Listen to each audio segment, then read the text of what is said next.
All right, what is going on, YouTube? It's your boy Spanko, and Tony's back. Actually, we've been here for the last 2 hours doing deck profiles, but Tony is here doing a Rock Ritual deck profile. All right, I promise this will be the last one. All right, last one for the night. It's currently, what time is it? It's currently, I don't know if they can see my time, but it's currently 2 o'clock in the morning. What is it? 1:52. I don't know if they can see it. Oh, God. It's 1:52.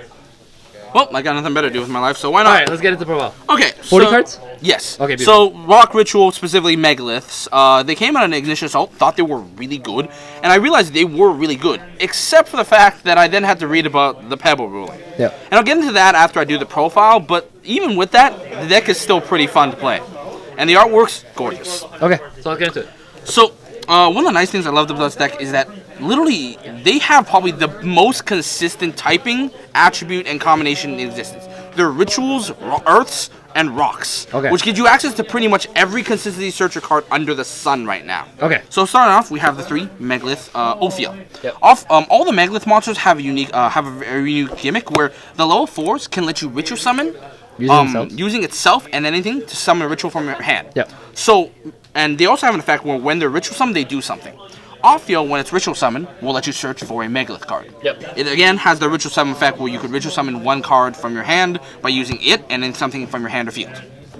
Next up, we have Megalith Och. Och is very powerful because unlike Ophiel, that ritual summon effect is a quick effect. So on either player's main phase, you can ritual summon a ritual monster using it and then something on your hand or field, something from your hand. So if you guys watch the dollar store, you'll see how Och keeps getting looped. Because this is how, in this deck, you pretty much loop Och. You use it again a lot to just ritual summon on your opponent's turn. Yep. The summon effect is not that interesting. On summon, it's just a draw and discard. So it's like a cycle. Moving forward, we have then 2 Megalith Hegith. Hegith is the spell equivalent of Ophiel. When it's summoned, it searches for a Megalith spell trap. Yep. I will point out one thing unique about these is that those summon effects are not once per turn. So it's very easy to just summon these twice, one of these twice per turn, and get double searches. Yep. These are your level 4s. These are kind of the main important ones. These are the ones that you'll be probably comboing off the most with. Okay. Now the level 8s are a little different. The level 8s, while they're in your hand, can be discarded to basically let you ritual summon using cards from your hand to summon something from your hand. Yep. But they also have an on-field effect of when they're summoned. So Aerotron is unique because it is a quick effect as well. On either player's main phase, you can discard this card from your hand, and then ritual summon a Megalith ritual monster by using monsters from your hand. Yep. What is unique about this is that because it's a quick effect in your hand, you can ritual summon on your opponent's turn 0.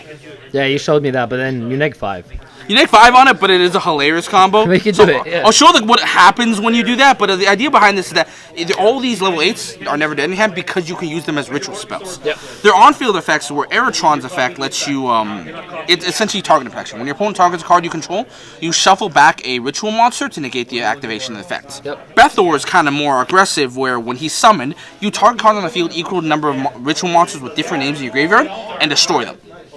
Fanatic is the most mediocre of the ones because her effect is she just gives everything on the field 300 attack for each ritual monster in the graveyard. Yep. So you'll be using this, I guess, at the end state to push for damage, but most time you'll be using these to control the board or ritual summon with them. And that concludes, I guess, the rock side of it. The Megalith side of it. Yeah. Moving forward, we have the Impantation engine. We have 2 Impantation Channel Slam. Yep. I'm tempted to bump this up to 3. The idea behind this card is that you can discard it to special summon 1 Impantation from your deck. Yep. And that's really powerful because all the Impantations get effects when they're summoned from the deck. For example, Talon's Manager here, when it's summoned from the deck, lets you search for a ritual monster. Yep. Impantation Pentaplume lets you add back a ritual monster from your graveyard. Candle lets you search for a ritual spell. You play these 2 purely because for their own effects. However, the Imcantations let you reveal either a ritual spell or ritual monster, respectively, to special summon it and another Imcantation from your deck. Yep. You want to special summon these 3, but you generally don't want to see this as much because you're going to be using this to search for your ritual spell, Imcantation Inception. Yep. Inception lets you ritual summon any ritual monster from hand by using only Imcantation monsters as part of the tribute. Okay. As it turns out, it's nice that these ones are all level 4 or higher because it essentially means that you can use them to summon your level 4s. For your Megalith, yeah. Yeah, so it's very easy where you open these, you summon this, grab the spell, and then use the spell to summon one of them. The other effect of Inception lets you send 1 Imcantation from your hand or field to the graveyard, add this back to your hand, and then summon an Imcantation from your deck. Okay. So essentially it lets you cycle out Imcantations and then get you another effect. So yeah, so you want this is your general incantation. It boosts your consistency dramatically. Okay. And even though it says these guys lock you out of the extra deck, it's very easy to just tribute over them and then make extra deck plays. From there. So that's the incantation engine. Impantation, yes. Okay. From there, we do play the 2 Manju and the 2 Sanju. Yep. You don't actually have a ritual spell, so it's like the Senju just searches the monsters, and the monsters are really what you need. Oh yeah. So, and they're level 4, so they let you do some rank 4 plays with them. Oh, fact. Yeah, that's true. Let's play 2 Hat Tricker. Earth, good attribute. Yep. Second off, if you control 2 or more monsters, you can special them from hand. As it turns out, any incantation play makes 2 monsters. Oh yeah. So it's just the random level 4 all the time. And it's just the fact that it's a level 4 and that I can special summon, that means I can rank 4 with it. Yep. And all these Earths congregate to make Block Dragon useful. Okay. You can use Block Dragon essentially is your extra beater. When sent to the graveyard, either because you used it as a ritual summon or you actually just linked it away, use your search Megalith cards, and that just boosts your consistency easily. The last monsters we play are 2 Magician of Black Chaos Max. So you remember how Azathoth was bad? Yep. Max is just a loopable Azathoth. So yeah, you do loop this in the combo, which you guys can see in the duel between us. Yeah, so when this card is summoned, you can tribute, or this card is special summon, so I guess if you call the Haunted back, it works too. Yeah. When special summon, you tribute 1 monster on the field, and then for the rest of the turn, your opponent cannot activate monster effects. Yep. And because Arch lets you ritual summon on your opponent's turn, you'll just be dropping this on your opponent's turn, and then just... And then you just keep looping it. And then you'll just keep looping it. And also the fact where you run over a monster by battle, you get a spell back. Yep. So if you activate your pre-preparation rights or whatever, great. Okay. Moving on to the spells, we play the 1 Megalith Portal. Portal is one of the ways you'll be using to loop this. It has 2 effects. First off, any ritual summon monster on the field cannot be destroyed by battle once per turn. Yep. More importantly, when a Megalith monster is special summoned to your side of the field on either player's turn, you target 1 ritual monster and add it back to your hand. So what's very easy is that if you know how to special summon Megalith on your opponent's turn, you'll be essentially adding back... So this recurs a lot of advantage for you. Oh yeah, so like, the basic play you can have with is if you open an Ophiel, and essentially either a Haggith or one of the Arch, you can get your full board set up. Okay. But that requires me to go into, I guess, the rest of the deck. Yeah. Moving on, we have 3 Preparation Right. Yep. It searches for everything level 7 or lower, and pretty much everything except for, I think, the level 8s and Max are level like 7 or lower. Yeah. And pretty much these get you into that play anyway. Yep. Play 2 Foolish Burial, extra Foolish Burial. Just let you dump Herald of Arclight. Yep. Or sometimes this as well. Just get your searches. Yep. Finally, we play the 1 Trap. We play 1 Megalith Emergence. This is a continuously recurring Call the Haunted. Once per turn, you can target 1 of your Megalith monster graveyard, special summon it. But then when it leaves the field, it gets shuffled to the bottom of the deck. Okay. So, what's important about this is that all the Megalith monsters, as I mentioned, especially level 4s, all have a ritual summon effect on the field. Yep. That effect does not require them to be ritual summon. It just requires them to just be on the field. Yep. So what you can do a lot of times is you can actually, on your opponent's turn, if you have Portal on the field and Emergence in your graveyard, activate the Emergence, summon back the Arch, and use the Arch effect to grab back a ritual monster. In most cases, you can grab back level 4, but let's say you have the proper setup, you can grab back the Chaos Max, and then just immediately on your opponent's main phase. So this is how you keep looping this. Summon this, tribute this, and then lock your opponent out of your main phase. Yep. On the following turn, you'll probably summon this back. You can summon this again, add this back, and keep doing this over and over again. Yep. Where you'll be calling this back, tributing it, summoning this, and then using something like Ophiel to loop this back in your graveyard. Yep. And for the moment being, you'll stall out that way until like you get enough of resources to start dropping Phallics at like 44,000 attack and like block dragons, and that's how you push for game a lot of times. Yep. But the idea behind this is that if you generally need both of them to start your combo. But So it's nice. the Ophiel, or both of these? You both need both the field spell and the trap to really do your combo at the moment. But as it turns out, it's nice because they're not once per turn that if you open Ophiel and one of these 2, you can end up with both. Yeah, okay. So what ends up happening is that you just have to find a way to first ritual summon Ophiel. Yep. When Ophiel is ritual summoned, you search for the other one that you're missing. So for example, let's say you have the Arch, you can grab the Haggith. Yeah. You grab the Haggith, you search for the Arch. You can activate the Ophiel's effect, tributing it, to summon the Haggith. Yep. Haggith will then grab you your field spell. Yep. You can activate the field spell first, and then activate Haggith's effect, tributing it to summon Arch. Yep. Arch will, the field spell trigger, grabbing you back the Haggith. Yep. You can then activate Arch's effect, ritual summon, tributing to ritual summon back to Haggith again. Haggith will trigger again, and grab you the trap. And so now you have both. Now you have both. Now all you need is just whatever else you have in your hand, you'll be using this. On your opponent, you can go flip this up, summon back the Och, and then if you have the max in hand, you can just tribute both, summon this, and then there's your combo. So very easy. Yeah.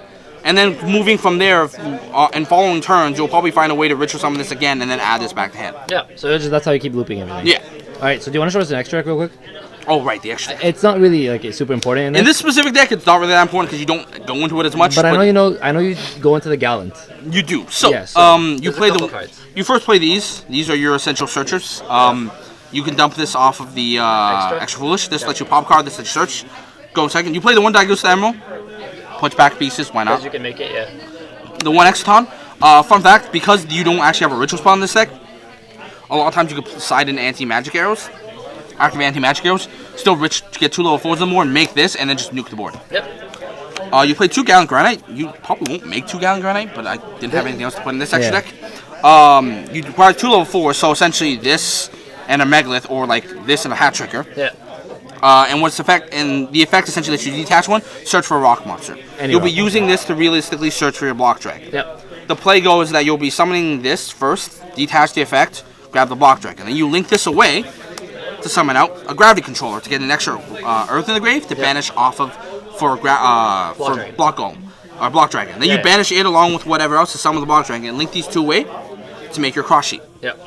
And cross sheet, like usually you see it in fusion decks, you see it in ritual decks because it's essentially to draw 2, discard 2. Yep. So it's a good way to fill up your graveyard for combos. It's also an earth. Yep. So a lot of times, especially because of the trap card, it's very easy to activate the trap and on opponents or summon something to his own opponents to and trigger both effects. Yep. Then moving forward, we play the one Asa, because it's awesome. It's Earth. It searches for one, but honestly, it's just it's a link to that you can always make. We have the one IP Masquerena. Yep. Honestly, it's just there as a link to. I could play a unicorn, but you don't have the resource to really make it a lot of times. But the main beaters of this deck will be your Blacklist Soldier and your Nephthys. So you'd say like the Granites, and then these are like the most important cards. Oh yeah. Because of Block Dragon and the ability to just drop a bunch of rituals, it's super easy to make this with 3 material. It goes to 48 camp store, but battle with card effects cannot be targeted by card effects. Yeah, so it's just the towers. It's just a super hard towers. This, because you play Block Dragon, it's very easy to make it with just a level 8 or higher, so it has the protection as well. You can use these with your damage, and you can, again, when you back it up with a Phalanx on field that pumps everything up by stats, it means that these are even harder to kill. Like, if you thought this was like at 45 was hard, imagine this going up to 6,000 and just attacking twice on you. So that's how it goes for this deck. That's realistically the extra deck. Well, thank you for the profile, Tony. I appreciate it. I know you wanted to show off this Megalith. It's a different take on it, definitely.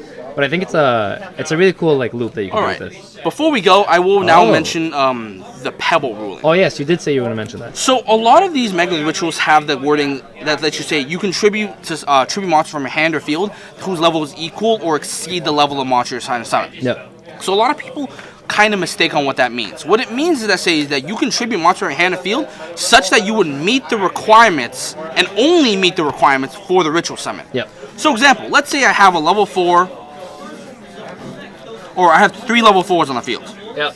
And I want to summon ritual summon a level 8. Yep. I can't just tribute all 3. No. I can only tribute up to meeting the requirements of this card. So I can only tribute. So if it's a level 8, you have to tribute up to 8. You cannot tribute 9. Yeah, I can. Let's say I have this. Let's say, for example, I have a level 7 on board, right? Yeah. That's fine. I can go over, but the minute I meet those requirements, I cannot just willy-nilly tribute extra, more. Basically, you're saying. Yeah. So like, obviously, this is meant to prevent you from just dumping your entire hand, or like I guess advanced ritual or dumping your entire deck in one go. Oh yeah, that makes sense. But the issue that comes with this is that what happens when your field kind of looks like this? Well, you have a level 4 on the field, a level 8 on the field, and another level 8 in your hand. This is where you have the Pebble issue. All the level 4s require that you ritual summon using itself. At minimum. Yep. So you have a level in your hand, but you can't just summon it with the Arch. You have to tribute something else. Yeah. But the game state recognizes that you have a level 8, which already meets the entire requirement for the level 8 of the ritual. See what you mean. So you can't use Arch and an 8. You can't use the Arch in the 8 because that would break the Pebble Ruling. But you can't also just use the Arch because you can't summon it. Yep. So essentially, you just can't ritual summon, period, in this case. Okay, I see what you're saying. And this is a lot. You'll find this actually happens a lot in this deck. You just end up having not the right levels to just keep going from here. But you did say when the new support comes out, I remember we talked about this. When the new support comes out, it gets a little bit better. Right. So the other two cards that come out of the deck, the Megalith Unformed and Megalith, I guess what, Full? That's what they're called. Both those effects don't have that limitation. It lets you rich summon with whatever. And that's really like going forward when both supports come out, I'll do the deck profile again. And honestly, it is so much better going with that. All right. Okay. Well, thank you, Tony, for the deck profile. If you guys enjoyed this Megalith and this new take, I've never seen this take on it before. Please like this video, subscribe to the channel. Also, subscribe to Tony's channel coming up soon. It'll be there. One day. It'll be up. It'll be up. Anyways, so yeah, subscribe to the channel with that. Spanko and Tony signing out. Peace. My hands steady, I feel ready, but my legs heavy, I don't get it. How come I haven't hit it already? Still working, I'm still learning, I'm still searching, finally earning something, finally turning something called a profit. If I hear you talking shit, don't get caught in it. I'll be popping off and hit your ass, dropping all your shit. Yeah, I promise this, I got promises, you ain't stopping this. Cross my shit.